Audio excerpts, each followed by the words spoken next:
Boa noite! Olá, boa noite. Boa noite. Boa noite a todos, tudo bem? Que delícia estar aqui. Tudo bem aqui, ó, eu tô com meu chazinho, com meu chimarrão aqui. Também estou com meu chá, com a minha Eu tô com a minha caneca, água. Eu tô com a minha aguinha aqui. com a minha Tá caneca frio hoje, né? especial. Vamos dar uma olhada nessa caneca aí. Nossa caneca do projeto Memórias em Rede, Ah, que legal, que legal. projeto do Instituto Devir Educom. Maravilha. O pessoal está entrando aí? O pessoal está entrando? Tá entrando 5 pessoas online já aqui, ó. Maravilha. Ótimo. Isso aí. O pessoal fica à vontade para comentar aí, fazer perguntas e vamos que vamos. Vamos começar então já com as nossas manchetes? A Andressa vai Vamos. fazer a apresentação, né? Isso. Bom, eu só vou falar aqui, né? Vou me apresentar para quem não me conhece, a gente vai se apresentar, né? Eu sou a Andressa, sou educomunicadora, jornalista do Instituto Devir Educom. Os meus parceiros já logo mais vão se apresentar, né? Também se apresentem. Olá, eu sou a Ivone. Eu também sou jornalista de formação, sou especialista em mídia digital e sou também uma das gestoras do Instituto Devir Educom e trabalhamos com projetos como o Memórias em Rede, em 2 escolas de Santos. Eu sou o Pedro, sou artista e educomunicador. Tenho o prazer de integrar a equipe do Instituto Devir Educom e os projetos e trabalhar junto nos projetos que a gente constrói. E estou muito feliz de estar aqui dividindo esse espaço hoje, né? Mais um passo, mais um braço aí do Instituto, mais um tentáculo do nosso polvo, né? Como a gente costuma brincar, que o Instituto é um grande polvo. Só vou falar um pouquinho do Instituto. O Instituto Devir Educom, ele existe há 2 anos, foi fundado na cidade de Santos, para trabalhar com ações e projetos nas interfaces da comunicação e da educação. Nós desenvolvemos há 2 anos um projeto chamado Memórias em Rede, foi o nosso assunto do primeiro papo de #Educomunicação, né? Esse projeto que a gente desenvolve em 2 escolas públicas de Santos, da região central de Santos. Então, o projeto, o Instituto Devir Educom tem esse propósito de levar, dar voz, né, e ouvidos aos mais distintos públicos por meio da educomunicação, né? E hoje a gente está no segundo papo, né? A segunda edição do papo, né? Com um assunto muito especial. Mas antes disso, a gente vai fazer uma rodada rápida aqui das manchetes da semana. É uma dinâmica que a gente desenvolve no projeto Memórias em Rede, junto aos jovens, que é um momento de escuta, ativa, em que cada um conta a sua principal manchete, a sua principal notícia, seja ela da vida pessoal, seja ela as notícias que são observadas, né, aí na mídia. Então, vamos começar com as nossas manchetes? Quem quer começar? Pedro ou Ivone? A Ivone pode começar, Ivone? Posso começar. Ó, a minha manchete da semana, ela não é tão boa, não, né? Os alunos, eles davam manchetes tanto de assuntos bons quanto de assuntos ruins que eles vivenciaram ou que participaram durante aquele período que a gente ficou distante. A minha manchete da semana é sobre as mais de 111 mortes provocadas pelo novo coronavírus, né? E o que isso tem a ver com a educação e a educomunicação?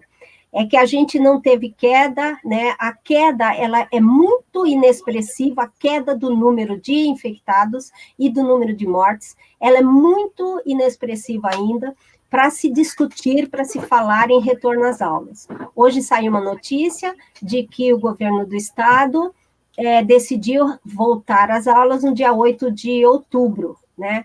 Era para voltar 8 de setembro, ele adiou 30 dias, e aí fica aquela pergunta, gente, outubro, o ano está acabando, né? E a gente ainda não tem uma vacina. Isso significa que todos nós estamos sujeitos, todos os adolescentes, as crianças, professores, comunidade escolar, está todo mundo sujeito a contrair esse vírus. Então, se a gente segurou até agora, gente, vamos segurar mais um pouco, né? Então, assim, eu estou falando em meu nome, né, e também em nome do Instituto Devir Educom, que nós não somos favoráveis ao retorno das aulas presenciais. Então, essa é a minha manchete da semana, é lamentar essas 111 mortes e mais de 2 milhões, né, de casos de coronavírus, e isso oficial, porque a gente não tem o número total. Então, é essa a minha manchete da semana. Não queremos o retorno retorno das aulas presenciais, né? Não achamos que isso seja positivo para os nossos adolescentes. É isso. Não queremos, de verdade. A minha manchete da semana, com certeza, corrobora com a posição do Instituto, inclusive porque a nossa reflexão, a reflexão que a gente vai estrear aí, surpresas para a semana que vem, vai discutir um pouco de qual é o papel da infância, qual é o papel da voz da infância, do silêncio da infância, e do que acontece quando a gente não escuta, né? O que acontece quando tantas vozes são propositalmente, podemos dizer aqui, silenciadas, né? E aí a minha manchete da semana vai numa indicação aí de um filósofo chamado Walter Osmar, que vamos falar mais dele, quem sabe, mais para frente, que vai colocar aí um posicionamento bem interessante sobre como a gente pode pensar o papel da criança na sociedade, o papel do jovem na sociedade. E aí, se a gente contextualizar com isso, logicamente que a gente vai ver a importância disso, né, de se ouvir ativamente todos aqueles que estão sujeitos a esse processo. E é isso, acho que isso é isso. Maravilha. É a minha manchete agora? Sim, bom, agora é a sua. Antes de falar a minha manchete, eu quero falar, assim, destacar, né, uma coisa que é muito importante isso, que é a gente, vocês estão falando da voz, né, de dar voz às crianças, né, a gente está trazendo para esse segundo papo o tema da infância. É importante que o jornalismo, né, valorize a infância, valorize a voz das crianças, que as crianças também sejam fonte de informação, né, que as matérias, as pautas, as reportagens também pensem na criança, numa reportagem não só sobre a criança, mas para a criança e com a criança, né? Isso também é exercício de cidadania, isso também é fazer com que a criança, desde cedo, entenda o seu papel na sociedade, pouco a pouco vai entendendo a importância da mídia, a importância da comunicação, que é um direito dela, né? E a importância da produção e do uso responsável, né? Do consumo responsável da informação e também da produção de informação, né?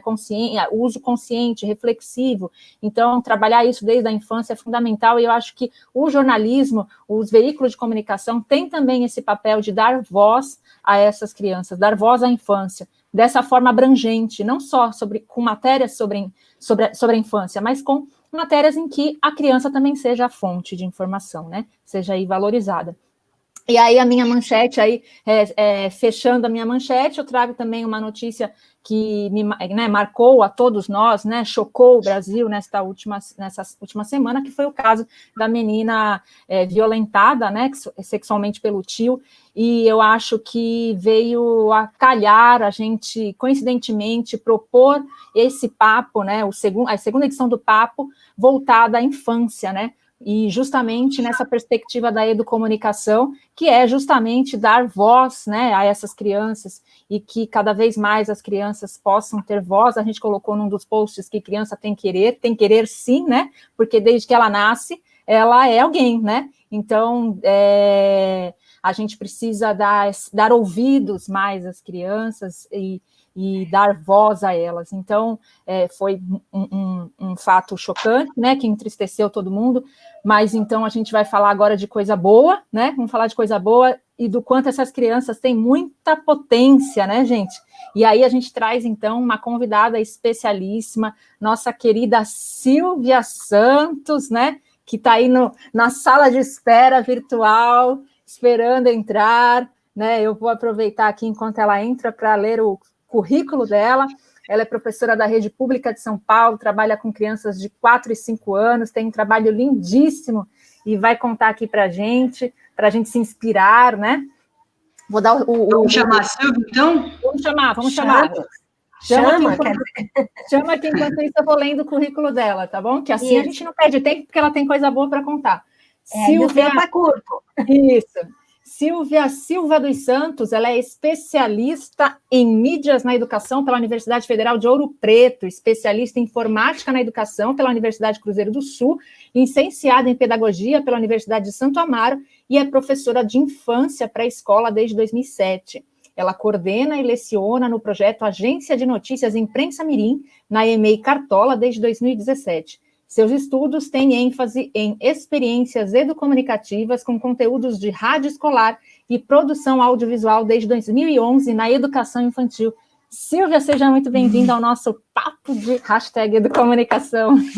Olá,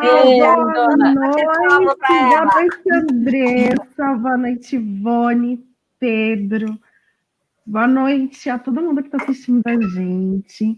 É uma honra com vocês. Saiba que para nós é um orgulho assim poder meio que estrear no nosso papo, porque o primeiro foi uma abertura, né? A gente contou quem éramos nós, e a gente falou do projeto Memórias em Rede, que foi o primeiro projeto do Instituto Devir Educom. E agora a gente marca o primeiro papo com uma pessoa de fora, né, de fora do Instituto, e para a gente é uma grande alegria trazer você como a primeira convidada nossa. Com certeza, uma honra. Para mim, nossa, eu falo que a honra é minha, né, de estar aqui com vocês. Admiro muito o trabalho de vocês. O projeto Memórias em Rede é fantástico. E estou torcendo para que esse papo aí possa gerar muitas sementinhas. É muito bacana as redes que se formam, né? Porque Ivone e eu conhecemos a Silvia, né? Nos conhecemos e conhecemos a Silvia num curso de educomunicação, depois a gente se reencontrou num outro curso de educação midiática, né, Silvia? Então tá tudo em casa aqui. Pois é, e por falar em rede, gente, só para dar uma boa noite para todo mundo aqui que está nos seguindo, agora Andréia, Karina, Marcos, Catarina, Ellen, Renata, querida Renata. Karina. Maravilha. Todo mundo aí presente conosco, a Carla, que chegou agora há pouco. Uma boa noite aí para todo mundo. Nossa, só mulheres? Cadê os homens, gente, também? Tem o Marcos, né? Tem o Marcos. Maravilha. Silvia, bom, então vamos começar do começo, né? Bora! A educomunicação, né? A gente queria que você falasse um pouco a gente está falando, o tema é esse, né? Educomunicação na infância, né? Então, como que você vê a contribuição da educomunicação na educação infantil? O que tem a ver? A educomunicação tem a ver com a educação infantil? Da liga? Da casamento aí? Muito, muito, muito, muito. A educomunicação se aproxima bastante da educação infantil.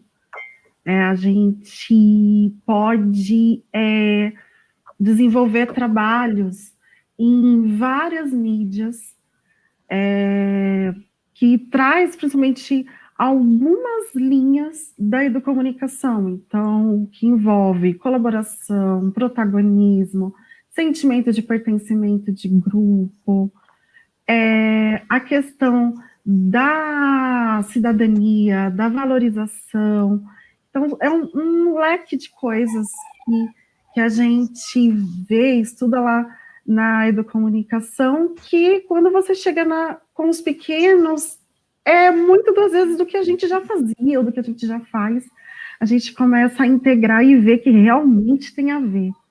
Então, muito, digamos que cada uma de nós na infância tem um pouquinho de educomunicador. Que bonito isso. E, Silvia, e como é que é esse trabalho que você faz na prática com essas crianças de 4 e 5 anos? Como é que você coloca em prática a educomunicação com esses meninos de 4, essas crianças de 4 e 5 anos? A nossa visão, no caso da educomunicação, como eu posso dizer, a gente faz um trabalho em conjunto, né? Lógico, sempre a gente fala de educomunicação, mesmo quando a gente tem aquela conversa horizontalizada. Mas a educomunicação na infância, A primeira coisa que a gente acaba trabalhando é a oralidade, então as habilidades comunicativas. Então, as habilidades comunicativas é o primeiro ponto que a gente começa a trabalhar. E também fazer com que a criança ela possa conhecer aquele espaço que ela convive. Então, ela está ali numa instituição de educação infantil, ela está fazendo parte de uma comunidade, faz parte de um contexto, e ela tem muito que contribuir para a gente. Então, quando vocês estavam falando daquela questão de conteúdo, às vezes que é muito adulto, eu vi até comentários do pessoal falando, mas devia ter um conteúdo para criança, mas por que a própria criança não trazer os conteúdos dela? Então, qual é a visão de um conteúdo pela criança? Então, é um movimento de escuta. A gente acaba se abrindo para a escuta, é um trabalho de escuta, um trabalho de diálogo. E o registro é principalmente aprimorar o olhar daquela criança. Então, ela chegar em casa e falar, olha, mãe, eu gostaria que você fosse na escola na minha festa, na minha reunião, a gente fez tal coisa, E ela poder compartilhar todas as vivências dela ali na escola e trazer as famílias também. Como a gente sabe que em educomunicação a gente sempre tem um desafio, o nosso maior desafio nos dias de hoje é trazer a família para a escola. Então a gente sabe que tem a questão do trabalho, tem a questão, às vezes, da escola ser muito distante da residência. Então, por que não a própria criança contar para as famílias, contar para a comunidade como é esse trabalho? E fazer também toda essa questão da valorização da prática pedagógica, de construir em conjunto essa história. Então, é mais ou menos nessa base que a gente vai seguindo que é do comunicação. Então, é a ampliação da capacidade de comunicação, o aperfeiçoamento dessas habilidades. Então, a gente trabalha com debate, exposição, narração, escuta atenta, otimização da autonomia, porque a gente trabalha muito autonomia na infância, muito. E, então, ela valorizar o seu cotidiano, o trabalho em grupo, porque a gente trabalha muito no coletivo na educação infantil. Então, para quem é aí educador de infância como eu, quero até mandar um beijo para a Melúcia, que está assistindo a gente, a Mel, que também é educomunicadora de infância. A gente trabalha muito coletivo, muita colaboração e cooperação. Então, às vezes a gente nem precisa da mídia para trabalhar educomunicação, né? Então, mas se você tem a mídia lá, é que a gente deu oportunidade para que ela possa registrar de acordo com o olhar dela. E desenvolver principalmente a organização de ideias, as competências linguísticas, então a descrição, a argumentação, explicação, e principalmente a valorização e sentimento de pertencimento, tanto do espaço público, quanto daquela comunidade, daquele local que ela está inserida. E de grupo também, né? Ela se sentir ali parte do grupo. Então é mais ou menos isso. São essas bases. Sim. E olha só que bacana. Desculpa, não, posso fazer um comentário? Olha que bacana, Silvia, você falando, a Karina Lemos comentou, ela disse o seguinte: me inspiro muito nesse projeto, Silvia, para florescer na instituição de trabalho. Não é a primeira vez que ouço sobre o meio católico, inclusive sou vizinha dessa escola e minha sobrinha fazia parte da imprensa mirim. Olha que legal, né? Os ecos, né? Legal. Karina, que legal. Entre em contato com a gente, Karina. Entre em contato com a gente. Que lindo isso. Conversar com você, muito legal. E aí, quem sabe, a gente fala que, eu tenho certeza que a sobrinha dela, depois fala aí pra gente o nome da sua sobrinha. A gente fala que a imprensa mirim, ali não é um projeto que ele envolve só a criança, ele é um projeto para a família. Então, a gente envolve todos os familiares. E a gente fala que uma vez imprensa mirim, sempre imprensa mirim. Então, a gente tem crianças que hoje têm 12, 13 anos, que ainda fazem parte da imprensa mirim, que ainda fazem contribuições para a gente. Olha, então, sempre imprensa mirim. Agora, você está falando da imprensa mirim, a gente queria que você falasse um pouco como tudo isso começou, né? Como que foi a construção da imprensa mirim, e aí depois a agência de notícias e a Rádio Cartola também, né? Conta pra gente. Sim, sim. A Ingrid, eu vi aqui a resposta da Karina, gente, desculpa, porque geralmente eu faço transmissões, então, aqui. Ingrid Helena. A Ingrid, olha, só vou fazer um adendo rapidinho, é rápido. A Ingrid, ela é um exemplo maravilhoso de criança que participou do nosso projeto de educomunicação, porque a Ingrid, ela vai além daquela coisa da criança que tem uma boa oralidade. Ela ajudava a gente a criar roteiros, ela teve duas professoras que trabalharam com ela, outras duas professoras educomunicadoras, a professora Valdeci e a professora Marisa, e eu ficava encantada porque até vinheta ela fazia. E ela é muito envolvida com o projeto. A gente tem até participação dela no nosso novo projeto, que ela ajudou esse ano já, na pandemia, durante a pandemia, então é muito bacana, e a família também sempre nos ajudou muito.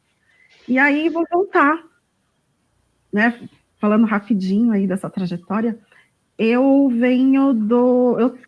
sempre acompanhei as atividades de comunicação da rede municipal, e eu era do quadro de apoio, e ao mesmo tempo trabalhava no ensino profissionalizante em informática.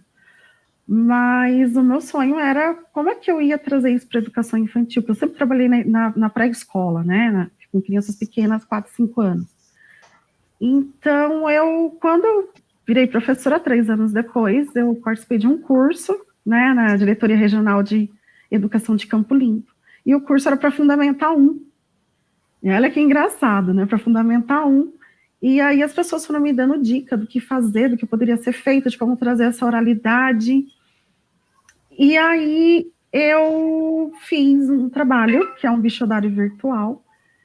Foi um bichodário construído coletivamente durante o horário da aula, foi um trabalho de um semestre, então foram 6 meses de trabalho. E a partir daí, como a gente trabalhou com pesquisa na internet, rádio, gravações, né, gravação, votação, a gente trabalhou com vários tipos de mídia, né? Então eu fui da fotografia, só fotojornal. E aí eu fiquei com aquela vontade de fazer rádio. Que conversei com a coordenadora, conversei com algumas pessoas, falei, queria muito fazer rádio. E ela falou assim, não, guarda a ideia, quem sabe. No ano seguinte, eu trabalhei com uma turma maravilhosa, foi minha turma de 2012, era uma turma que eles adoravam a questão do registro, utilizando mídias, e aí a gente teve uma ideia de brincar, de fazer o jornal lá da rede Plim Plim. E a gente fez imitando, e a nossa primeira repórter, até hoje, a nossa repórter. E aí, a ideia, assim, de trabalhar mesmo com audiovisual, e a gente trabalhou com stop motion, depois a gente fez esse telejornal, e aí eles escolheram o nome da rádio, veio a ideia deles, o nome da rádio, ser Rádio Cartola, para lembrar o nome da escola, e só que no outro ano eles já não estavam mais. E a gente já tinha um projeto lá na escola de colocar trilhas sonoras durante as refeições, mas não eram escolhidas por eles. Então, eu trouxe isso para minha turma e falei, por que não vocês escolherem as músicas? A gente montou a trilha sonora, conversei com a coordenadora, ela falou assim, montem um piloto aí, a gente vê. E aí eu tive a ajuda de uma pessoa maravilhosa, que é a professora e atriz Ruth Saizo. Ela trabalhava lá na EMEI Cartola com a gente, e ela me ensinou técnicas de teatro para trabalhar com as crianças, não só para mim, mas para todo mundo que trabalhou. E aí a gente trouxe a Rádio Cartola para o nosso horário de estudo, e foi muito legal, porque a gente começou a fazer as trilhas sonoras e até trilha de evento, e aí a gente começou a fazer isso. E em 2014, uma colega trabalhava muito com fotografia, eu comecei a trabalhar com edição de imagens, e a gente foi convidado para ser estagiária de uma rádio que já existia na rede, lá na Zona Norte de São Paulo. Eu sou da periferia da Zona Sul, Jardim Ângela. E aí a gente foi para ser estagiária, mas a gente acabou fazendo um monte de matéria. A gente deu entrevista para a rádio, a gente entrevistou a autora, a gente entrevistou o pessoal da Câmara dos Deputados, a gente fez um monte de coisa.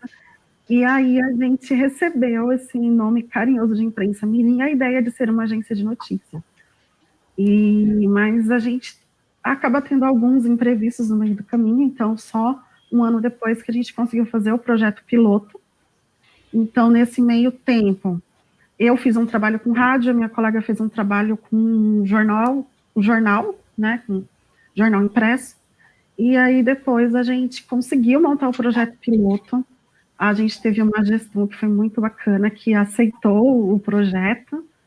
Isso foi em que ano, Silvia? O projeto, a Rádio Cartola, ela nasceu em 2013. Né? O meu bichodado, né, que era o dicionário de bichos, né, ele é de 2011. Aí, em 2012, foi que eu comecei a fazer esses trabalhos de stop motion, né, de coisa. Em 2013 nasceu a Rádio Cartola. E aí, em 2014, foi quando a gente fez a cobertura da Bienal Internacional do Livro, foi quando nasceu a Imprensa Mirim. Final de 2015, a gente fez a nossa primeira cobertura de evento, em que a gente entrevistou, uma criança entrevistou o Ismar, né, o Ismar Soares, né, professor da UF, e foi, assim, para a gente um fenômeno. Só para os nossos espectadores ficarem sabendo, não sei se todos sabem, né? Mas o professor Ismar Soares, ele que introduziu a educomunicação, né, na pesquisa científica, na verdade, né? Ele trouxe a educomunicação e hoje ela faz parte da Escola de Comunicação e Artes da USP, né? Da ECA USP. Só para as pessoas que não sabem, né, se tomarem conhecimento. É verdade. E aí, em 2016, a gente lançou esse projeto piloto, e a gente trabalhou com 10 crianças, eu tinha 5 crianças da minha turma, minha colega tinha outros 5, e a gente fez um trabalho envolvendo fotografia, rádio, jornal impresso e audiovisual. A gente acabou trabalhando todas as linguagens, né? E começamos a fazer coberturas de evento. E aí a gente chegou a cobrir alguns eventos em 2016, em 2017 ela saiu, ela tinha projetos, né, tinha a ideia de fazer projetos em outros lugares, e eu toquei o projeto já, e não foi mais um projeto piloto. A partir de 2017 a gente já foi reconhecido tanto pela legislação municipal, né, quanto a escola também conseguiu, né, a gente conseguiu a autorização definitiva para fazer o projeto. Não era mais um projeto piloto, não era mais experimental, já era mesmo oficial a partir de 2017, e eu venho coordenando. Então, eu vou ajudando as professoras que vai entrando, vou ajudando, vou incentivando. Né, Silvia, e qual o número de pessoas envolvidas, o número de crianças envolvidas? Como é que começou isso assim? Com quantas crianças você começou? Quantas crianças, com quantas crianças você tem ultimamente, né? Quantas crianças atuam hoje no projeto? Cada ano, Ivone, varia. Então, quando eu comecei lá atrás, em 2011, eu trabalhei com as crianças da minha turma, que eram 70, porque eu trabalhava 2 horas 70 com 30, crianças? 2 horas com 35, 70. Porque aqui em São Paulo, o professor não fica 6 horas com a turma, então fica um professor 4 horas e outro professor 2 horas. E eu fui essa professora das 2 horas, então trabalhei 2 horas com 35, 2 horas com 35, por isso que eu gastei um semestre, que era muito pouco. E aí eu fui fazendo esse projeto. No ano seguinte, quando eu fiz esses outros trabalhos, foi com a minha turma, e aí eram aquelas crianças que tinham vontade, então eles vinham e me ajudavam. Então, partia deles, né? E depois, quando virou projeto piloto mesmo, a gente teve uma época da Rádio Cartola que a gente trabalhava com aquelas crianças que queriam fazer com a gente. Então, a gente pedia para as professoras para a gente poder tirar. Então, a gente era mais ou menos 5, 6 professoras que estavam trabalhando no projeto da Rádio Cartola, e então a gente tinha mais ou menos umas 10, 12 crianças. Sempre tinha aquelas que eram, né, nossas ajudantes. Agora... E aí, a gente passou para o projeto piloto, foram 10. Em 2017, foi o ano que a gente teve... Em 2017, a gente teve 30 crianças no projeto. Né? Pela legislação paulistana, para a educação infantil, são 10 crianças por educador. Então, a gente tinha 3 educadoras de infância, educomunicadoras de infância, então era 10 para cada uma. Uma desistiu no meio do caminho, eu acabei tendo que abarcar a turma dela. E por conta de Falando formação... em criança? Falando em criança, Falando em criança, teve um visitante aqui. A minha equipe é super feminina, eu só tenho mulheres na minha equipe hoje. Já tem um. Preciso de homem. E, então, em 2018 foi o nosso recorde. A gente chegou a ter praticamente 50 crianças no projeto. Nossa. É um número expressivo, né? Muito. Tínhamos 4 professoras educomunicadoras e teve uma troca no meio do ano que entrou criança, então a gente ficou mais ou menos entre 45, quase 50 crianças. E aí, em 2019, a gente trabalhou com 30, e esse ano a gente estava fechando as salas, então eu já tinha a minha fechada, estava com 9 mulheres. Olha. E a minha colega já estava com 7, já estava quase fechando a turma dela, então a gente estava trabalhando mais ou menos com 15. Isso oficialmente, mas a gente também tem os nossos colaboradores, né, que como a Ingrid, né, a sobrinha da Karina, e a gente tem os nossos colaboradores sempre estão ajudando a gente. Então, agora, oficialmente, mais ou menos. Silvia, você falou que vocês fazem coberturas de evento, né? Bom, o jornalista, antes de sair para uma pauta, ele se prepara, né? Toda uma preparação do tema, qual é a fonte que ele vai entrevistar. Como é que funciona com as crianças? Como que é essa preparação para eles? Andressa, pessoal, é muito divertido. Por Posso quê? imaginar. É muito. Por quê? Todos os educadores de infância sabem que as crianças, elas gostam de vivenciar, de dramatizações, e quero até mandar um beijo para a Leila, que está ali mandando um recadinho para a gente, ela também é coordenadora na área de infância, ela sabe bem também o que eu estou falando. A gente trabalha muito com dramatização, com brincadeira, e aí a gente conversa com eles, explica, olha, a gente vai para tal lugar, a gente vai falar, tem uma pessoa, primeiro que eles gostam de se sentir super-heróis, então a gente fala, ó, tem um pessoal que está precisando da nossa ajuda, a gente precisa tirar foto para eles, que eles não vão ter tempo de tirar foto, a gente vai fazer uns vídeos, umas perguntas, o que vocês acham? Eles já falam, topo, vamos, e a gente tenta simular o que vai acontecer. Então, a gente começa falando para eles, olha, a gente vai para uma feira de livro, e a gente espalha livro, faz de conta que um é autor, faz de conta que o outro é o repórter, e aí a gente lembra que um dos autores era fã do Michael Jackson, e o menino falou que o Michael Jackson estava lançando um livro. A gente também fez a cobertura de uma banda, e a gente não conhecia, a gente não sabia qual era o ritmo da banda, e a gente estava achando que era rock, então a gente começou a ensaiar como se eles fossem roqueiros. Quando a gente chegou lá, era outro ritmo, era folk. Os imprevistos do jornalismo. Sim. E foi muito engraçado. E aí, depois a gente começou a ficar conhecido, e a gente começou a cobrir eventos de infância mesmo. Então, a gente cobriu os 15 anos do Centro de Educação Infantil, das creches na área da educação, aqui em São Paulo. Então, a gente começou a fazer esse tipo de cobertura. A gente fez cobertura de uma política pública daqui, paulistana, também, que trabalhava com famílias, então, que faziam assistência, o trabalho de assistência social com famílias. Então, a gente foi lá para fazer cobertura também, a gente foi fazer cobertura de um evento também relacionado com a infância, então a gente sempre está fazendo Bienal do Livro também, a gente geralmente vai, e a gente sempre tenta fazer mais ou menos o que vai acontecer lá. E aí a gente vai pensando no que poderia ser as perguntas, em quem a gente podia conversar. Quando é Bienal, eu sempre vou antes, pesquiso tudo que tem, e a gente já chega com um plano, né? Eu lembro que em 2018 eu levei um monte de mapa, e a gente ficou estudando os mapas com eles. E a gente tem muito imprevisto, porque criança é totalmente diferente de adolescente. Então a gente vai em coberturas de eventos que tem adolescente, é muito engraçado, porque as crianças,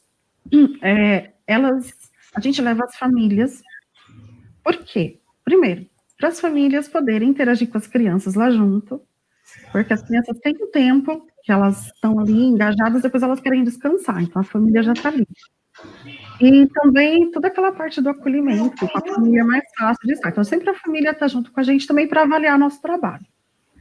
E aí a gente foi para a Bienal do livro, e a gente não pôde levar as famílias. E toda hora eles queriam ir no banheiro. A gente passou a Bienal inteira no banheiro. E aí, a gente não conseguia atravessar a Bienal. E a gente tinha uma cantora esperando pra gente.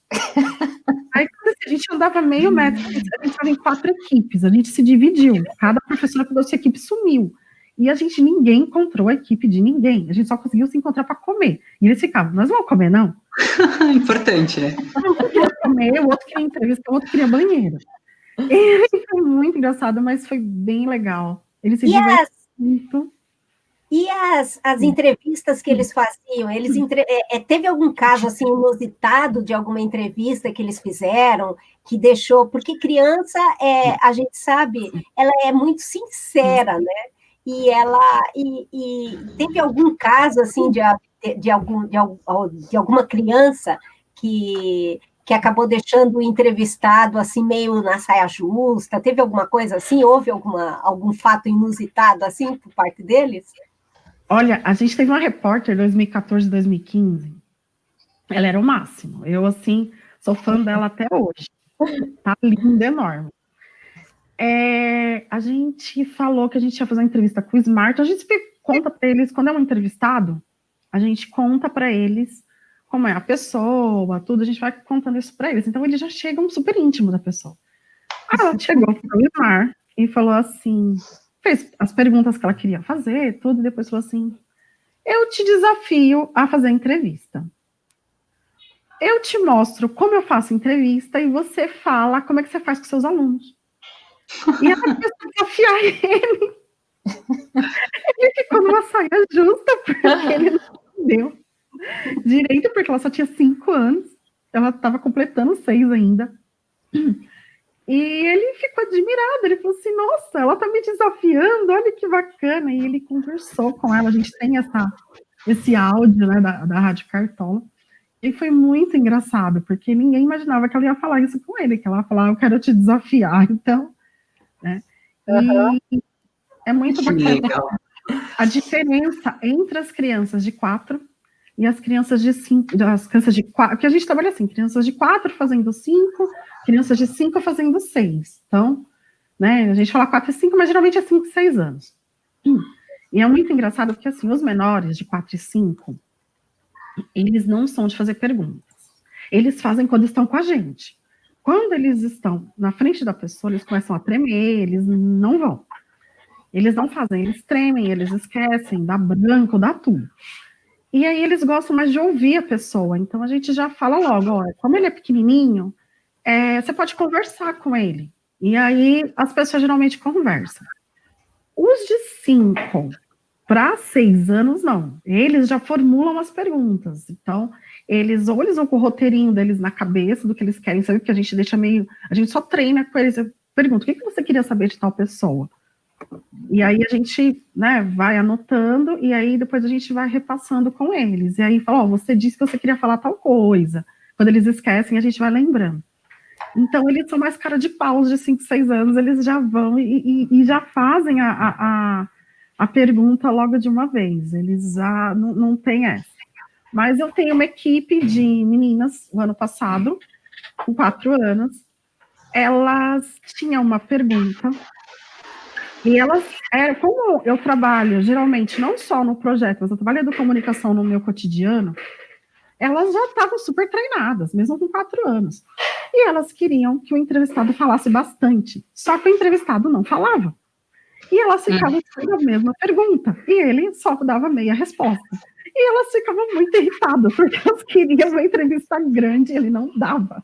Então foi muito engraçado, porque elas estavam, e elas quando assistiram, elas ficaram muito bravas, porque elas falaram assim, ele falou muito pouco, e a gente perguntou, ele falou muito pouco, né? É muito interessante ver as imensas possibilidades, agora, né? Quando Silvia, a gente você vê alguma... Só comentar que uma pessoa perguntou assim, sobre dessas possibilidades, a Ellen, ela falou de um podcast que depois ela pode colocar para nós, que ela pode e-cast, criança pode e-cast, legal a brincadeira, né? Legal, Criança pode legal. e-cast. E ela te fez uma pergunta, Silvia, um pouco na linha que você está explicando. Ela Muito perguntou bacana. que equipamento você usa para fazer o registro, como que você lida com os equipamentos. Ela perguntou se reveza os equipamentos. E aí, entrando nessa parte, assim, se puder dar uma palhinha de como é essa lida, porque é uma dificuldade, né, que a gente encontra, né, no trabalho comunicativo ou no trabalho, assim, de trabalhar com as mídias, né, a gente encontra essa dificuldade técnica, né, acaba sendo aí uma dúvida como essa. Só complementando. E, Silvia, se puder emendar nessa pergunta aí, quais as linguagens que vocês observam que as crianças têm mais interesse? Se é a fotografia, é o vídeo, é o rádio? Qual é a linguagem que, pela experiência de você, você percebe que eles gostam mais? Olha, na questão, eu vou começar pelo Pedro.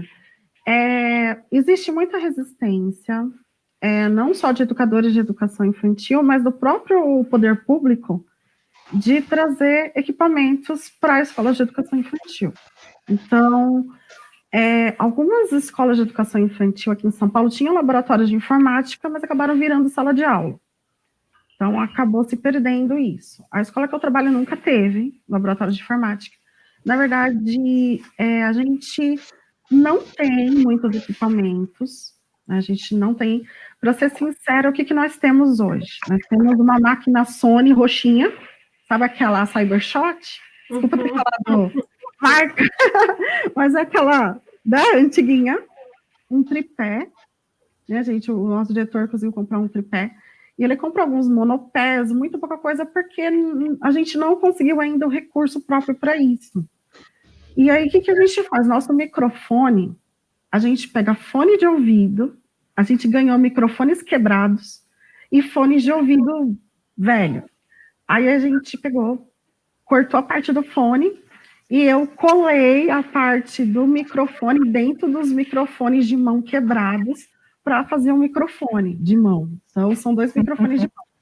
A gente começou com os lapela. Então, eu e uma outra professora comunicadora, que ela agora está na gestão de uma outra escola, a gente foi até a Santa Efigênia, que é um bairro aqui de São Paulo,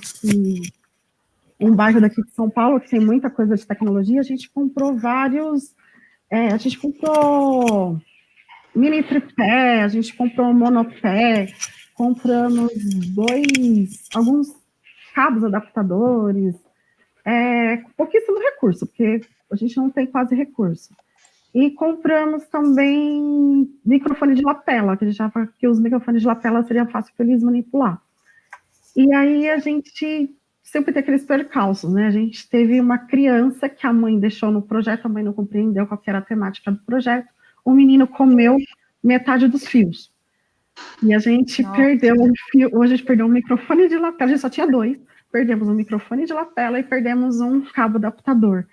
Então foi horrível pra gente, a gente só tinha um microfone de lapela, uma máquina. Então a gente trabalha muito com recursos próprios também. Então eu trabalho muito com celular, né? Então eu trabalho, até porque a gente pode utilizar o celular pedagogicamente, né, para registro. Então eu acabo trabalhando, fazendo esse trabalho com o celular próprio. E eles, assim, não tenho medo de deixar eles usarem, não, que eles usam, eles não quebram, eles são super seguros. Aí a gente, em 2018, teve uma campanha para o diretor comprar um tablet. As próprias crianças começaram a cobrar dele. Muitas vezes eu tinha criança que pedia para ir no banheiro, em vez de ela ir no banheiro, ela ia na sala do diretor, ou para falar que as coisas estavam, que a escola estava com alguma coisa para manutenção, ou que tinha que comprar um tablet. O diretor conseguiu comprar um tablet, mas a gente ia usar esse ano o tablet, a gente não conseguiu usar esse ano ainda, infelizmente, mas a gente vai ganhando, assim, alguma doaçãozinha de fone quebrado, de microfone quebrado. Então a gente está em maker ultimamente.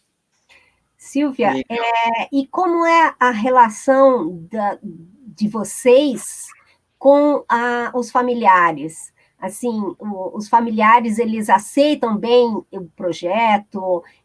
Eu falo isso porque trabalhar as novas tecnologias com criança pequena, né, criança de 4, 5 anos, dependendo do trabalho que você faça, que os professores fazem com os alunos, pode haver uma certa resistência dos pais, né? Os pais têm muito controle, tem muitos pais que têm controle, assim, sobre o que as crianças mexem no celular, porque quando chega em casa vai mexer no celular do pai, da mãe, etc., né? Então, como é que é essa relação de vocês com os familiares, os responsáveis por esses meninos? E Silvia, aproveita e fala também dessa linguagem, desculpa, dessa linguagem que acho que é legal para quem está, o que eles preferem, que acho que é legal também que eu... E aí já dá para emendar. Não, imagina, já dá para emendar nesse... Eu já ia emendar mesmo, Andressa, eu já ia começar com a sua resposta. Primeira coisa, a gente... À medida que a gente vai construindo o projeto, a gente vai aprendendo essa relação com as famílias, né? Então, as primeiras crianças, a gente ia trabalhando lá dentro da escola, a gente não saía. Então, a partir do momento que virou um projeto piloto, a gente chamou os pais para conversar. E aí, o que a gente fala para as famílias? A gente trabalha a linguagem fotográfica. Para quê? Para registro das memórias pedagógicas. A gente não ensina a criança a tirar foto. A gente conta a história da fotografia, a gente ajuda ela a aprimorar o olhar para que ela possa fazer esse registro da memória pedagógica. Então, a primeira coisa que a gente fala para eles, a foto tem que contar uma história. Então, se a foto não conta uma história, né? Não tem sentido ela existir. Não tem sentido. Audiovisual, então a gente trabalha o audiovisual o quê? Por que a gente cobra evento? Para mostrar para aquelas pessoas que não estão naquele local o que está acontecendo. Então, a gente trabalhar essas lógicas. Então, a gente não trabalha a mídia, a gente trabalha o registro dela, o porquê a gente trabalha isso. Então, reconto de histórias, a gente reconta a história, a gente não vai ficar lá, a gente vai recontar histórias, então eles revisitam aquelas histórias que eles gostam. A gente faz campanhas para os pais virem para os eventos. Então, é isso que a gente trabalha. A mídia rádio, a gente trabalha o quê? Programas de rádio, porque eles conheçam a mídia rádio que se perdeu a coisa do rádio. Então, o rádio... Lógico que o podcast, né? Então, vou parabenizar aí a Ellen pela questão do rádio, porque o rádio ele se perdeu muito. Eu sou uma entusiasta de rádio, então eu venho trabalhando rádio sempre. Então, hoje eu estou trabalhando um pouquinho diferente a radiodramaturgia, então eu tento trazer radionovelas de um episódio. Então, radionovelas. Então, eu estou tentando trabalhar um pouco com a radiodramaturgia, mas eu brinco de rádio na minha sala. Né? A parte melhor são dos comerciais. Arrasa. E por que o jornal mural, o jornal impresso? Porque tem mães que não têm acesso à internet, que seria legal ela estar lendo. É claro que isso a gente ainda está engatinhando na parte de jornal mural, jornal impresso, a gente está engatinhando muito, porque a gente tem a professora Valdeci de Jesus, que ela é maravilhosa em jornal impresso, ela tem uma didática super legal com as crianças. E aí a gente também trabalha um pouco de redes sociais, então a gente explica para eles o que é o YouTube, o que é o Facebook, a gente mostra para eles as publicações. E aí, já respondendo a pergunta da Andressa, o que eles mais gostam, assim, é tudo que envolve narrativa. Então, eles adoram radionovela, eles gostam quando eles descobrem os barulhos que eles podem fazer. Então, eles amam. Então, eles adoram. Eles gostam muito da parte de chamar os pais para os eventos. E eles gostam de sair para cobrir evento. Eles gostam de sair. Cobrir evento dentro da escola, eles... Às vezes não, mas... Aventureiros, como sempre, né? E fora da escola, eles amam. Mas, assim, fotografia é o que... Acho que, digamos que é o 70%. Até quando a gente está em evento, por exemplo, está tendo festa lá na escola, eles já falam, Pro, dá o celular aí para tirar foto. Pro, dá o celular aí. Eles aprendem as nossas senhas, e então a fotografia é o que mais encanta eles, a fotografia, até quando eles se veem na fotografia, fazer vídeo também. é fazer a questão do registro, então, e saber a história da fotografia, saber a história do cinema. Quando eles só começaram a ver a história do cinema, eles ficaram bobos, assim, bobos. A gente fez uma cobertura de evento, foi bem grande essa cobertura que a gente fez, a gente levou 30 pais, imagina, 30 pais, né, 30 famílias, e eu tinha trabalhado com a minha equipe, eu tinha trabalhado de Georges Méliès, tinha trabalhado o Méliès, e eles amavam o Méliès, a gente estava produzindo um vídeo, que era Viagem ao Arco-Íris, porque a gente tinha estudado Viagem à Lua, Sim. e tinha um grafite da Viagem à Lua lá na escola que a gente estava fazendo a cobertura, que é um centro educacional unificado. Lá é muito grande, tem tudo, teatro, várias escolas. Quando eles viram aquele grafite, as meninas saíram correndo atrás de mim, pedindo o celular. Mas o que foi? O Méliès tá na parede. O Méliès tá na parede. Aí a outra falou assim, não, Pro, não é o Méliès, é a lua do Méliès tá na parede. Que lua, gente? Olha. Mas eu fiquei já, né? Mas que lua, gente? Ai, Pro, aquela do foguete no olho, Pro. E aí elas tiraram foto, os pais tiraram foto, e o negócio era lá no alto, e eu, sinceramente, não sei como elas acharam. E aí, nesse mesmo dia, uma outra criança achou na parede, riscado o nome dela. E aí começou a acusar, falou assim, olha, fulana já veio tirar foto aqui, ó, o nome dela tá escrito na parede. Que demais. Então é muito legal, se descobrem muito, e principalmente essa questão de dar voz a eles, né? Eles gostam muito de poder ajudar. Então, quando tem esse espaço de voz, a gente já fez até campanha para a reforma da escola, eles fizeram um vídeo que eles queriam mostrar para a gestão tudo que eles estavam achando de quebrado na escola, né? Então, e aí eu dei o celular para eles tirarem foto, a gente teve a ideia de fazer um vídeo, e a gente tem um vídeo de 12 minutos em que eles saem investigando pela escola inteira quem tem que consertar a escola, que na cabeça deles era o diretor. Olha essa pergunta, né? E acho que isso linka com uma coisa que você colocou um pouco antes, que é de colocar esse protagonismo, né? E do quanto eles se apropriaram desse papel. E acho que, assim, só para comentar, você parabenizou a Ellen também te parabenizou, né? Eu acho que ela também reconhece, né? Toda a maravilha que você trouxe aqui para nós. E nesse sentido, Silvia, a Karina, que fez aquele comentário no começo, ela fez a seguinte pergunta, vou colocar aqui para nós. Silvia, agora na pandemia, pode usar este projeto de casa, mas ficará um pouco mais difícil no pós-pandemia, né? E aí acho que para a gente ir se encaminhando para o final, para a gente refletir esses desmembramentos, né? Dos projetos, das ações, da própria construção de grupo, né? Como que isso se dá agora nesse meio e como que você enxerga esse processo no pós e como que você vê essas relações novas aí surgindo? No caso da pandemia, a gente já tem alguns produtos que as crianças enviaram para a gente, então eu tenho uma criança que desde o ano passado ela queria ser do projeto, mas a mãe não tinha possibilidade de levá-la porque o projeto é no pré ou no pós-aula. Então é antes da aula ou depois da aula, uma vez por semana.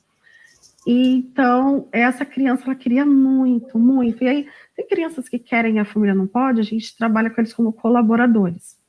Então, são crianças que colaboram com a gente, então, são crianças que não ficam ali na aula do projeto, não fazem o curso, né, como se fosse um curso, não fazem, mas elas cobrem eventos também, elas cobrem eventos internos, né, fazem vídeos, cedem entrevistas, então tem algumas crianças. E esse menino, ele foi muito protagonista nesse tempo de pandemia, porque ele pegou o celular e ele fez um vídeo todo explicando o que era o Covid, né, o coronavírus. E aí, eu conversando com a mãe, então, os primeiros meses, a gente oficializou a entrada dele no projeto. Então, ele hoje é do projeto como colaborador, né, e ele tem uma reportagem muito legal, e assim, ele fez o vídeo, tudo do jeitinho dele. Então, a gente sempre tem esse trabalho com telejornais, então eu vou depois montar. E uma coisa que eu não falei, mas muitas vezes a gente tem que sentir sentir como o que é esse trabalho de educomunicação, do protagonismo de comunicação, para poder trazer para eles. Então, eu fui fazer um curso de repórter, porque eu queria entender mais de como montar matéria, de como facilitar para eles a cobertura de evento. E aí, quando eu fiquei ali na frente da câmera, eu comecei a ver que eu não tenho que cobrar deles. Né? Lógico que eu nunca cobrei, mas a gente não tem que cobrar deles, eles têm que ser espontâneos, do jeito deles, e tudo é lindo. Exatamente. Para o pós-pandemia, a gente tem muito que aprender ainda, né? Acho que a Karina que falou, né? A gente tem muito que aprender ainda, porque a imprensa mirim é um trabalho muito junto, a gente trabalha horizontal. Na hora que eles tomam um café, eu estou ali junto com eles, conversando, as outras professoras estão ali, quando a equipe que almoça está ali junto, conversando. A gente faz a pauta enquanto eles estão comendo. Então, a gente está muito, muito junto, muito grudado. Então, a gente torce pela vacina, né? Que a vacina possa chegar logo, porque é um trabalho muito unido, gente. É muito bonito. Tem muita afetividade, né? A educação infantil é um trabalho com afetividade, é um trabalho que a gente faz junto, que a gente está ali de mão dadas. Então, a gente torce muito para que venha essa vacina. E com a pandemia, a gente acaba aprendendo que isso é mais importante, a gente está junto. E quanto aprendizado para você, para os professores, né, Silvia? Quanto aprendizado com essa meninadinha, não é não? Muito. Eu sou uma pessoa que eu vim do ensino profissionalizante, eu sempre gostei muito de computador, mas não sabia como trabalhar computador com educação infantil por não ter, né, essa possibilidade de não ter na sala de aula. Então, eu me redescobri na educomunicação, me redescobri nas práticas.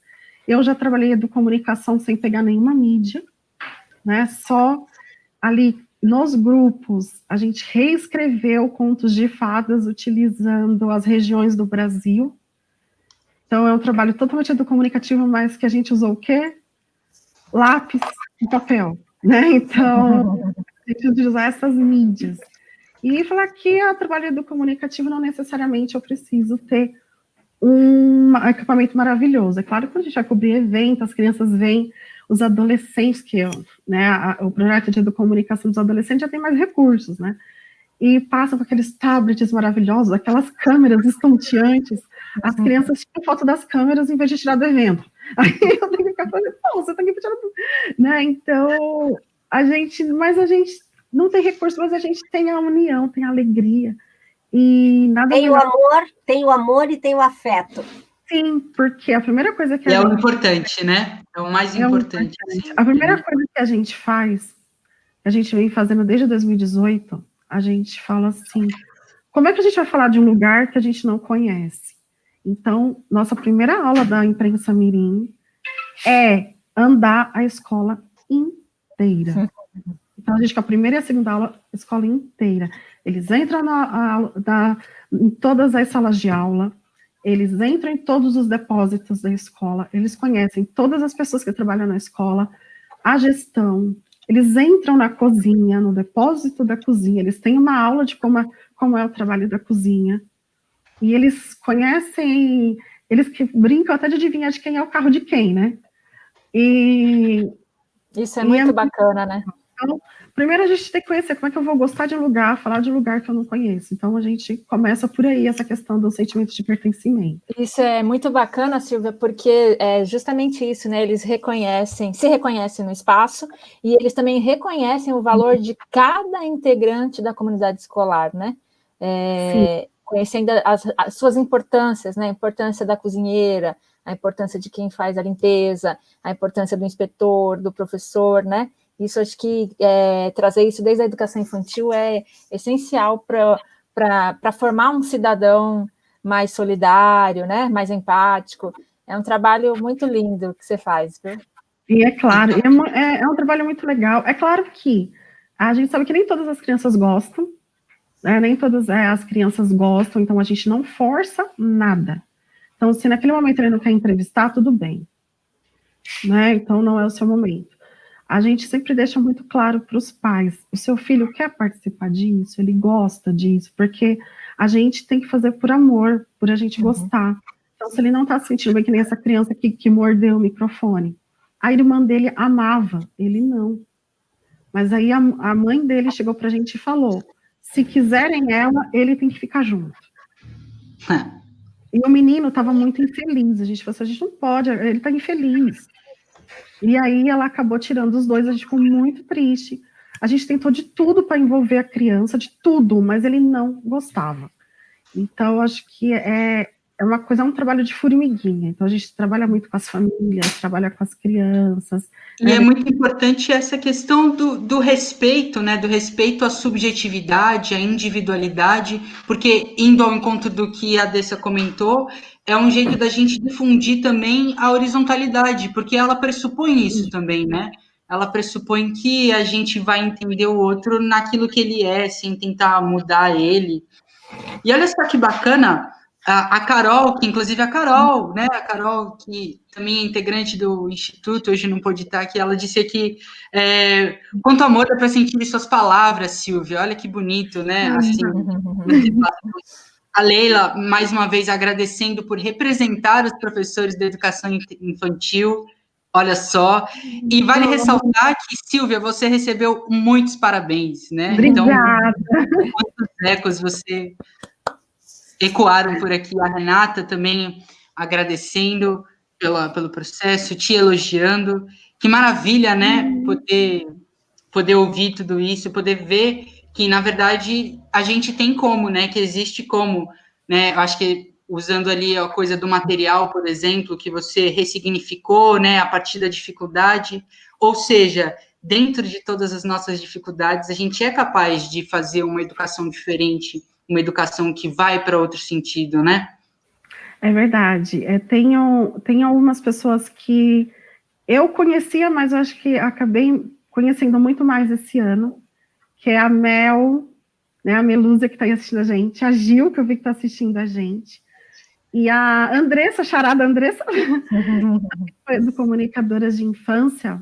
A gente conversou muito durante a pandemia, a gente até fez também uma live falando sobre o encantamento, porque é isso, a gente, professor, tem que se sentir encantado pela educomunicação. Então, quando a gente se sente encantado, a gente consegue encantar. E o trabalho com a educomunicação na infância é encantamento. E aí, até, por exemplo, para pessoas que estão fora... Aqui na cidade de São Paulo, a gente trabalha muito o currículo da cidade, mas eu fui muito questionada fora de São Paulo em relação à BNCC. Então, dá para trabalhar a educomunicação na infância, dentro dos moldes da BNCC? Claro, principalmente porque a BNCC dá essa entonação, essa liberdade da gente trazer o trabalho com a comunicação. Só queria dar uma palavrinha, Silvia, só uma palavrinha. Para quem não sabe, né, a BNCC é a Base Nacional Comum Curricular, e ela sofreu uma mudança, uma transformação a partir desse ano de 2020, e foi inserida nela a educação midiática, né? Então, vai totalmente ao encontro dessas atividades que a Silvia desenvolve e que a gente desenvolve no projeto Memórias em Rede. Sim, já prevê, né, a utilização dos recursos da comunicação e da tecnologia, né, para a expressão, né, como mais uma forma aí de expressão e protagonismo infanto-juvenil, né? Exato. Apesar de não aparecer essas palavras especificamente na Base Nacional Comum Curricular da Infância, mas a gente pode trazer para o nosso cotidiano. Então, quando a gente tem os direitos de aprendizagem e desenvolvimento para a educação infantil, a gente tem a questão do conviver. Então, conviver tem tudo a ver com a comunicação. Então, claro, o trabalho está dentro. O brincar, a gente faz tudo brincando. Até o nosso registro, as crianças registram o que elas mais gostaram, o que elas mais sentiram, elas fazem contribui, né, com a documentação pedagógica, né, Silvia? Tem essa contribuição. Participação, então, essa questão do engajamento que a gente trabalha e também da escuta ativa, né, a questão das vozes. Exploração. Nossa, imagina, a gente está saindo da escola, até quando a gente vai contar a história da escola, é uma exploração. Expressão. Tem tudo a ver também com essa questão da expressão, né, do desenvolvimento das habilidades comunicativas. E conhecer-se, porque aí ele vai conhecer a si mesmo, vai conhecer o outro, vai conhecer aquele ambiente que ele está e também poder transformá-lo. Então, Muito bacana. Maravilha. Muito bacana. Estamos caminhando para o final, não é isso? Aliás, a gente já estourou, né? Um pouco tempo, né? Já estouramos, é um encantamento, né, Silvia? A infância, ela é um encanto, né? É uma poesia pura, eu falo que é uma poesia, a infância. E é bem isso que você falou do encantamento. E a educomunicação também é, né? A gente fala que a gente é encantado pela educomunicação, né?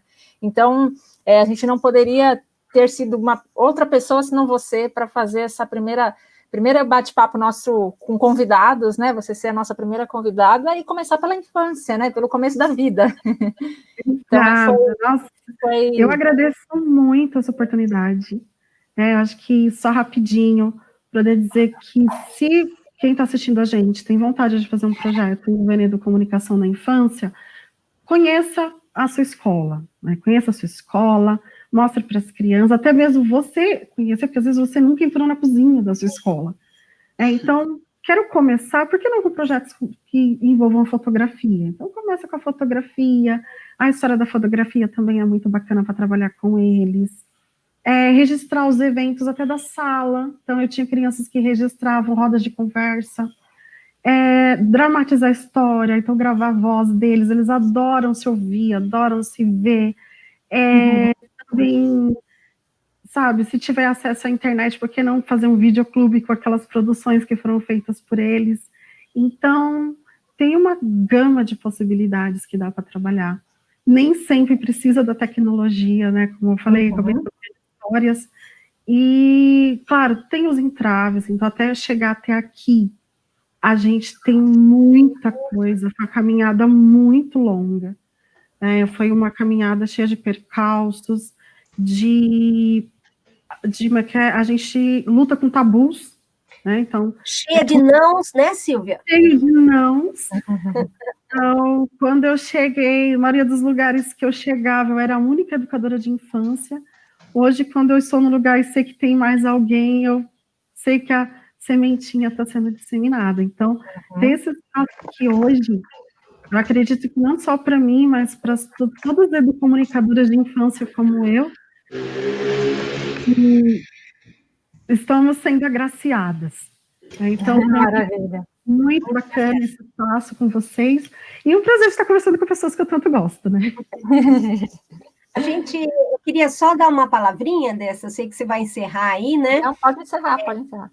Não, deixa para você encerrar. Mas eu só queria dar uma palavrinha, avisar as pessoas de que na terceira semana de setembro a gente vai ter um outro encontro, a gente vai ter uma outra convidada aqui, e dessa vez a gente vai falar de adolescente, né? Então, a problemática que envolve adolescente na escola, né? Como contribuir, né? Para a formação, para a continuidade da formação desse indivíduo, o que escolas vem fazendo, né? Então, a gente vai trazer uma pessoa de escola aqui também, né? De escola pública, mais do ensino fundamental, ensino médio, para contar um pouco para a gente isso, né? Essa é a proposta nossa para o nosso próximo papo. Era isso. Acho que vale lembrar que vai ter os papos, vai ter a resenha do papo, né? Aí que a gente vai fazer, que a gente coloca. Então, para quem perdeu, a Cícera estava perguntando aqui se a live vai ficar salva, ela vai estar salva no Facebook. E, além disso, para quem quiser aí acompanhar a discussão da discussão, o papo do papo, vai ter a resenha do papo de educomunicação para a gente conversar. O link do perfil do Imprensa Mirim está nos nossos comentários, ele vai aparecer aqui de novo para quem quiser acessar, dar uma olhada na página, vale bastante a pena conhecer. E é isso, dessa. Maravilha, gente. Só vou falar as redes rapidinho aí para quem tiver. Isso, fala aí, pode falar, manda ver. Quem quiser conhecer o trabalho da Imprensa Mirim, lá no Facebook, é só digitar Imprensa Mirim, já vai aparecer, Imprensa Mirim M. Cartola, tá? Quem quiser contato comigo, facebook.com/profa.silvia, tá? Ou se você colocar @profa.silvia, vai me achar também. No YouTube, Imprensa Mirim M. Cartola, e aí vocês vão ver todos os vídeos lá que a gente produziu. Também tem os podcasts da Rádio Cartola. E eu tô lá no YouTube como Silvia S. Ponto. Tá? E aí vocês têm um pouquinho mais explicando sobre educomunicação. E as crianças, né? Lindas e maravilhosas. Crianças, sim. Eu explico mais um pouco também das teorias aí que a gente está construindo. E queria agradecer a todos que estiveram aqui, né? Espero muito tomar esse café virtual, como a Karina falou aí com vocês. E mandar um beijo, agradecer a todos que estiveram aqui conosco. E é a nossa convidada, quando a gente voltar para os encontros presenciais, é a nossa convidada para conhecer os nossos projetos em Santos, tá bom? Quero! E também queremos ir lá na Imprensa Mirim, viu? Também queremos. Com inclusive, certeza. queremos trazer, inclusive, quando passar toda essa pandemia aí, a gente quer trazer as crianças aqui para o papo, para falar também, tá? Junto com você. Claro, a gente está no período eleitoral agora, né? Acho que o pessoal ficou querendo vídeos aí. Por que não tem vídeo? A gente está no período eleitoral, acredito que a gente não passa por Sim, isso. Mas assim que passar esse período, também convido vocês a falar um pouquinho sobre o projeto lá no Mirim com a gente. Maravilha, Silvia. Muito obrigada por essa sua disponibilidade aqui com a gente para o segundo papo. Foi uma honra, um prazer, um encantamento para participar dessa conversa, né? Obrigada mesmo. Um beijo a todos, né? Obrigada a todos que participaram aqui de alguma forma, dialogaram com a gente, né? Ivone, Pedro, meus parceiraços. É isso aí, gente. Até a próxima, tá? Até a próxima. Um beijo, Pedro, Ivone, Andressa. Beijo grande. Beijo, pessoal. Hashtag Papo de Educomunicação. Papo de Educomunicação. E olha...